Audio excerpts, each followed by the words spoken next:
Ma'am, आप भाजपा भाजपा भाजपा से आपको क्या शिकायत है, क्या दुश्मनी है, क्यों इतना रूठे हुए हैं? भाजपा से कोई दुश्मनी और कोई शिकायत, कोई रूठने का सवाल नहीं है। सबसे पहली बात है कि भाजपा अपने पैर से नहीं चल रही है। भाजपा आरएसएस के इशारे पर चल रही है। और आरएसएस के बारे में आप जानते हैं कि आरएसएस सबसे पहले है कि वो संविधान को नहीं मानता है। उसके लिए मनुवादी विचारधारा को मानता है।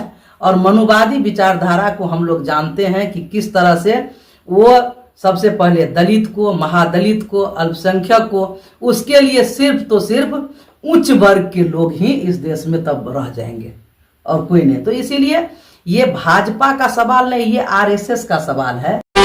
आज सिर्फ तो सिर्फ 2 लोग इस देश में बच गए हैं देश को बेचने के लिए, और 2 लोग खरीदने वाले हैं, एक अडानी और एक अंबानी। 2 लोग खरीद रहे हैं और एक अमित शाह और दूसरा जो है नरेंद्र मोदी बेच रहे हैं। तो इसीलिए बेचने वाले 2 खरीदने वाले हैं। तो इसीलिए 2 बेचने वालों को अगर हम हटा देते हैं तो खरीदने वाला कहाँ रहेगा। जब से भाजपा की सरकार बनी है केंद्र में, मोदी जी का महिला सशक्तिकरण, महिला सम्मान, इसके अलावे वो महिला को देवी, दुर्गा, हम लोग तो कहते हैं कि भैया महिला को महिला रहने दो, देवी मत बनाओ, देवी बना करके उसको मंदिर में बंद मत करो। इसको महिला है, एक देश का नागरिक है। हम महिला और पुरुष को बराबरी का अधिकार संविधान ने दिया है और वही अधिकार हमको चाहिए। अगर वो अधिकार मिलेगा तो कुछ न कुछ हम उसको कम कर सकते। मैं हूं फैयाज, आंखों देखी में आपका स्वागत है। आज हमारे साथ एडवा के राष्ट्रीय उपाध्यक्ष रामपरी साहेबा यहाँ पर हमारे स्टूडियो में उपस्थित हैं। मैं इनसे कई सवालें करूँगा। मैम, पहला क्वेश्चन आपसे ये होगा कि आप बिहार की राजधानी पटना से चलकर हमारे झारखंड में आए हैं। महागमा विधानसभा के अंदर आज तकरीबन 1 महीना 5वां या 6ठा दिन से कंटिन्यू महाधरना चल रहा है। आपका हमारे झारखंड में आने का उद्देश्य और मकसद और मंशा क्या है? देखिए, सबसे पहली बात यह है कि पिछले 1 महीना 4 दिन हो गया जो महागामा में यहाँ के जो वामपंथी और खास करके सीपीआईएम के हमारे नेता हैं, जिनके नेतृत्व में लगातार ये आंदोलन चलते रहा, ये सबसे बड़ा ऐतिहासिक आंदोलन है। मैं समझती हूँ जो दिल्ली बॉर्डर पर किसान का जो आंदोलन हुआ था 2-3 साल पहले, इसके बाद ये गोड्डा जिला के अंतर्गत ये दूसरा आंदोलन है। इस आंदोलन में जो पिछले साल ये राजमहल परियोजना के अंतर्गत जो आईटीआई किया हुआ स्टूडेंट है, नौजवान है, बेरोजगार पड़ा हुआ है, इस मुद्दा को सबसे पहले कोई अगर उठाया था तो सीपीएम का नेता कॉमरेड अशोक शाह जी।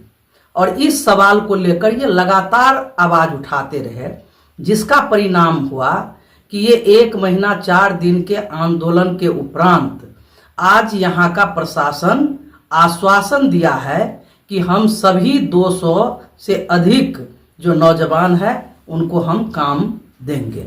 222 लोग बताए जा रहे थे, क्या 222 के 222 लोगों को ये रोजगार मिल पाएगा? देखिए, ये आंदोलन चला और आप इसी से समझ सकते हैं कि कोई एक दिन आंदोलन करने के बाद दूसरा दिन हिम्मत नहीं करता है। लेकिन आज यहाँ पर डेली 100, 200, 300 लोगों को 3 शाम खिलाना, वहीं सोना, वहीं रहना, तो वो जब तक किसी के अंदर जज्बा नहीं होगा कोई चीज उद्देश्य पूरा करने का, ये काम नहीं कर सकता है। तो इसीलिए ये जरूर हमारे अंदर और हमारे कॉमरेड के अंदर ये हिम्मत है और ये उनके अंदर आत्मविश्वास है कि हम ये ले करके रहेंगे, और जब तक नहीं पूरा होगा तब तक आंदोलन चलेगा। अभी तक आंदोलन चल ही रहा है? अभी तक चल रहा है, आश्वासन दिया है। ये पता चला है कि कल लोगों को काम पर रखा जाएगा, अगर रखा जाएगा तो ठीक है, नहीं तो आंदोलन और आगे चलेगा। ये लिखित आश्वासन दिया या मौखिक? शायद मुझे जहाँ तक जानकारी है कि जो वो ऊपर से भी हमारी जो नेत्री हैं यहाँ झारखंड की इंचार्ज भी सीपीएम की हैं वृंदा जी, उनसे भी बात हुई है और वो सही ही होगा। मैम, यहाँ आने के बाद, हमारे झारखंड आने के बाद आपको कैसा लगा कि ये राजनीतिक तौर पर या यहाँ के जो पब्लिक है बहुत ज़्यादा ठगे जा रहे हैं, या इन लोगों का अधिकार पूरा अधिकार नहीं मिल रहा है, या फिर यहाँ के लोग डर के मारे या फिर नॉलेज ना रहने की वजह से ये अपनी आवाज़ को नहीं उठा पा रहे हैं, नहीं पहुँचा पा रहे हैं? आपको कैसा एहसास लगा? देखिए, आप सब जानते हैं कि ये झारखंड जो राज्य ही बना इसी आधार पर क्योंकि यहाँ आदिवासियों की संख्या सबसे अधिक है, और खास करके ये जो क्षेत्र है ये आदिवासी बाहुल इलाका है, संथालों की संख्या ज़्यादा है, और ये इनके अंदर आर्थिक और सामाजिक रूप से पिछड़ापन होता ही है, और आर्थिक सामाजिक रूप से जो पिछड़ापन है उसका नाजायज फायदा जो सत्ता में, केंद्र में जो सत्ता में है वो भी नाजायज फायदा उठा रहे हैं, और राज्य के अंतर्गत जो सत्ता में है वो भी नाजायज फायदा उठा रहे हैं। और यही वजह है कि आज जल, जंगल और जमीन, ये तीनों चीज जो उसका विशेषाधिकार है, आदिवासियों का विशेषाधिकार है, और उस मुद्दा को लेकर के सीपीएम पूरे देश के अंतर्गत, इस राज्य के अंतर्गत आवाज उठाती रही है। पार्लियामेंट के अंतर्गत भी इस पर जोर डालते रहा है कि जो उसको अधिकार दिलाया जाए, लेकिन आज भी आप देख लीजिए ये उनको प्राप्त नहीं हो रहा है, जिसका आप यही सबूत है ललमटिया, जहां कोयला खदान से विस्थापित लोग, जमीन उनकी छीन ली गई, और वो जमीन छीन ली गई, फिर वो घर उसका, मैं आई थी पार्लियामेंट चुनाव के समय में, गांव का गांव उजड़ गया, लेकिन उसके लिए लड़ने वाला कौन है? सिर्फ तो सिर्फ लाल झंडा। और खास करके मैं ये गर्व के साथ कह सकती हूँ, सीपीआईएम के जो हमारे नेता हैं अशोक शाह के नेतृत्व में लड़ाई लड़ी गई, और कई 5,000 से भी अधिक की संख्या में जो विस्थापित लोग थे, जिनकी जमीन छीन ली गई थी, उनको खदान के नाम पर उनको दिलाने का काम किया गया। तो मैं समझती हूँ कि जो ये चाहे केंद्र सरकार हो या राज्य सरकार हो, यहाँ की जनता के हित में, गरीब जनता के हित में, क्योंकि वो पढ़े लिखे नहीं हैं, गरीब हैं, आर्थिक और सामाजिक रूप से पिछड़े हैं, उनको अधिकार के बारे में जानकारी नहीं है, तो नाजायज फायदा उठाते हैं। लेकिन हमें ये विश्वास है कि जो हमारी पार्टी जो गरीबों के लिए लड़ रही है, उनको लड़ करके वो अधिकार दिलाएगी और उसके तरफ आगे बढ़ रही है। मैम, यहाँ और क्या बड़ा मुद्दा देखने को मिला आपको? देखिए, मुद्दा तो आप सब जानते हैं कि जो देश का मुद्दा है वो यहाँ का भी मुद्दा है।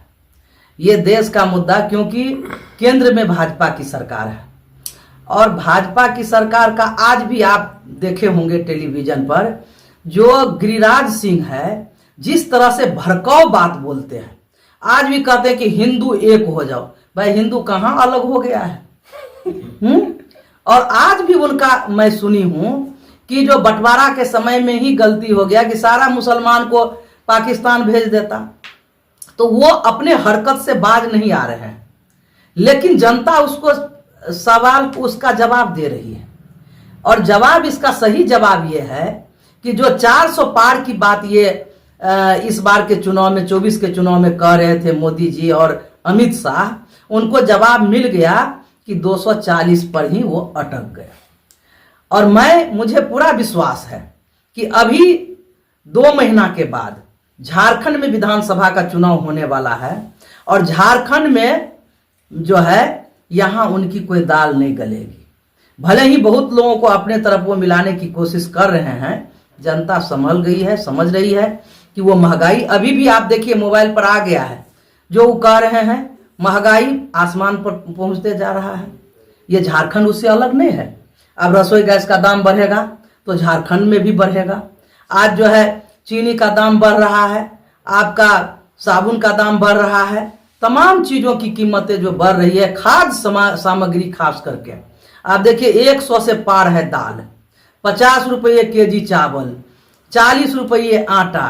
तो ये तमाम चीज का जो दाम बढ़ रहा है, ऊपर से जन वितरण प्रणाली को क्या कर रहा है, जो गरीबी रेखा से लोगों का जो उनका जो भूख का सूचकांक है, वो दुनिया के अंदर वो प्रदर्शित नहीं हो कि हमारे देश में भूखों की संख्या ज्यादा है, इसीलिए वो आंकड़ा प्रस्तुत नहीं हो, इसके चलते केवाईसी के नाम पर वो लोगों का नाम राशन कार्ड से काट रहा है।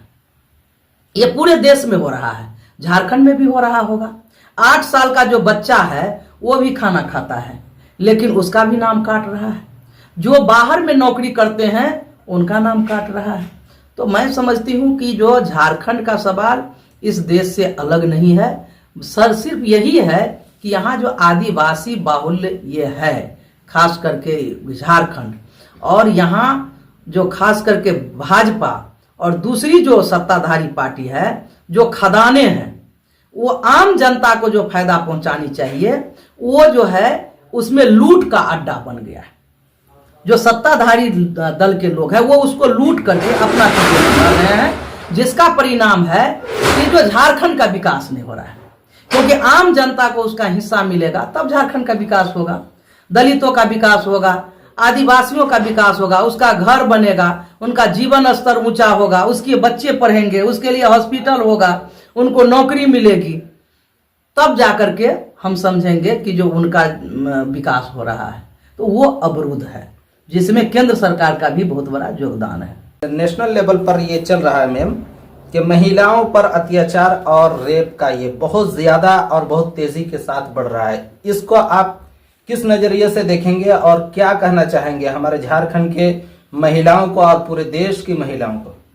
देखिए, ये आप देखे होंगे जो जब से भाजपा की सरकार बनी है केंद्र में, मोदी जी का महिला सशक्तिकरण, महिला सम्मान, इसके अलावे वो महिला को देवी दुर्गा, हम लोग तो कहते हैं कि भैया महिला को महिला रहने दो, देवी मत बनाओ, देवी बना करके उसको मंदिर में बंद मत करो। इसको महिला है, एक देश का नागरिक है, हम महिला और पुरुष को बराबरी का अधिकार संविधान ने दिया है और वही अधिकार हमको चाहिए। अगर वो अधिकार मिलेगा तो कुछ न कुछ हम उसको कम कर सकते हैं। आप देखिए उत्तर प्रदेश में सबसे अधिक क्राइम और महिला हिंसा उत्तर प्रदेश में है, जो रिकॉर्ड भी कहता है। अभी 1 साल का रिकॉर्ड है 15,828 का आया है। कौन है उत्तर प्रदेश में? भाजपा की सरकार, योगी आदित्यनाथ। और उनका घर जलाना, लूटना, रेप करवाना, हत्या करवाना उनका एक ही मकसद रहा है। और भारतीय जनता पार्टी को आप देख रहे हैं कि किस तरह से अभी उत्तर प्रदेश का आपने सुना, और किस तरह से किसानों के आंदोलन पर उन्होंने दमन किया, किस तरह से गौ हत्या के नाम पर लोगों के साथ जो है मॉब लिंचिंग की घटना की। पिछले दिनों का पूरा उदाहरण है कि गौ रक्षा के नाम पर कितनी हत्याएं उन्होंने किया है। इसीलिए दोनों चोर चोर मौसेरा भय है। उन्होंने क्या कहा और उन्होंने क्या लिख करके दिया, उस चक्कर में आम जनता, हमारी महिलाएं आज जो है पीसी जा रही है। देश के लोकतंत्र खतरे में पड़ रहा है। इसीलिए मेरा और हमारे संगठन का ये स्पष्ट कहना है, देश में कानून है, कानून नहीं ऐसी बात नहीं है। बलात्कार के खिलाफ भी सख्त कानून है, जो बच्ची के साथ होता है उसके खिलाफ भी कानून है। सवाल है कि कानून लागू होगा कि नहीं होगा। जब तक सत्ताधारी लोग अपराधी को बचाते रहेंगे तो ऐसा होगा ही।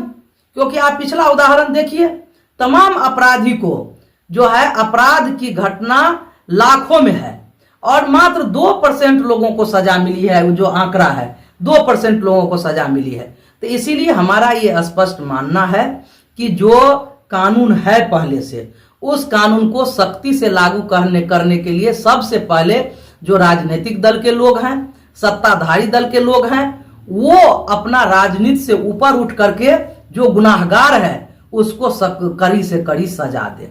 दूसरी बात है, महिला हिंसा संबंधित जो भी घटना है उस घटना को फास्ट ट्रैक कोर्ट के माध्यम से निपटारा करे और उसको जल्द से जल्द सजा दे, क्योंकि उसको बहुत लंबा खींचता है। जिसके चलते अपराधी जो गरीब घर की जो विक्टिम रहती है उनको कई तरह का प्रलोभन और कई तरह का उनको टॉर्चरिंग किया जाता है, जो वो समझौता कर ले, नहीं तो जान से मार देंगे। तो इसीलिए जल्दी से जल्दी उसका निपटारा फास्ट ट्रैक कोर्ट के माध्यम से हो। आप देख रहे हैं आंखें देखी।